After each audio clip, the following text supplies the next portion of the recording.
मी पहिल्यांदा आपल्याला सगळ्यांना सांगेन की आपल्याला माहिती आहे की आज तारीख आहे 27 तारखेला गणरायाचं आगमन होतंय संपूर्ण महाराष्ट्रामध्ये. आणि ते आगमन होत असताना आम्ही दर महिन्याला पगार जो करतो, वेतन जे देतो, पेन्शन जे देतो ते 1 सप्टेंबरला देत असतो. म्हणजे ऑगस्ट महिना संपला की 1 सप्टेंबरला देतो. सप्टेंबर महिना संपला की 1 ऑक्टोबरला सप्टेंबर महिन्याचं वेतन देत असतो. निवृत्ती वेतन असेल किंवा वेतन असेल. पण यावेळेस आम्ही गणेशोत्सवापूर्वी म्हणजेच उद्याच वेतन देण्याच्या बद्दलचा GR काढलेला आहे.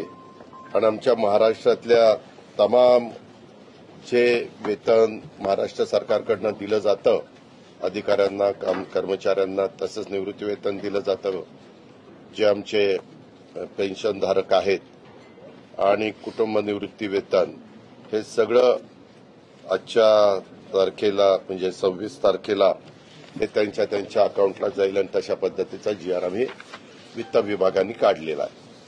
विकसित भारताचं स्वप्न घेऊन देशामध्ये नरेंद्र मोदी साहेबांच्या नेतृत्वाखाली काम चाललेलं आहे. आणि त्याच्यामध्ये तुमचा माझा महाराष्ट्र हा कुठं मागं राहू नये म्हणून देवेंद्रजींच्या नेतृत्वाखाली महायुतीच्या सरकारमध्ये आम्ही सगळेजण काम करतोय. आज अलायन्स एअर कंपनीच्या मुंबई अमरावती मुंबई ही विमान सेवा आजपासून सुरू झालेली आहे. याच अलायन्स एअर कंपनीच्या माध्यमातून राज्यातल्या इतर ठिकाणी देखील शहरात सेवा सुरू होत आहे. आज अमरावती विमानतळाचं उद्घाटन आपल्या राज्याचे लाडके मुख्यमंत्री देवेंद्रजींच्या शुभास्ते झालं. त्याला स्वतः केंद्रीय नागरी उड्डाण मंत्री नायडू साहेब आवर्जून हजर राहिलेत. आपले मुरली मोहोळ साहेब देखील हजर राहिलेत.